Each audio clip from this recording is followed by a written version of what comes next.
Welcome to row 3 of the granny square. I'm going to start the same way I did for row 2 by slip stitching into each stitch across until I get to that first corner piece. Once I'm in the corner, I'm going to chain 3 for my first double crochet, add 2 more double crochet, chain 2 for the corner, and then add 3 more double crochet for my first official cluster. After that cluster, I'm going to chain 1 and then add 3 double crochet into the chain 1 space of the previous row. And that will be my first side piece. Once I finish my last double crochet there, I'm going to chain 1 and work another corner piece with 3 double crochet, 2 chains, and 3 double crochet all into the same gap. And that is it.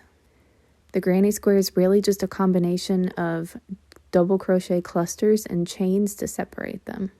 This is the most basic way to do it, mostly because you can practice working in the round. You can practice your double crochet and work on that muscle memory, and you don't have to worry about counting anything past 3.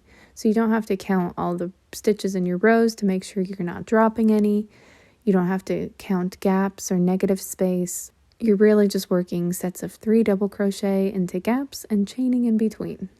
I think for beginners, it's often difficult to find a pattern or a design that is truly beginner friendly. And this is definitely one of those. As long as you understand how to do a double crochet and a chain, you are good to go. You can also decide if you want to make a bunch of little squares and then sew them together into a blanket, or you can just make one giant granny square and that can be your blanket. I'm using blankets as an example because they're usually the first thing people try to make.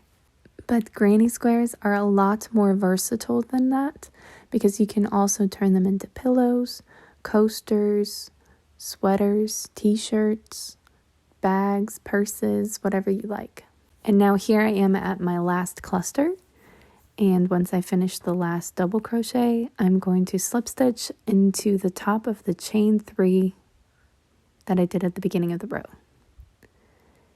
And there we go.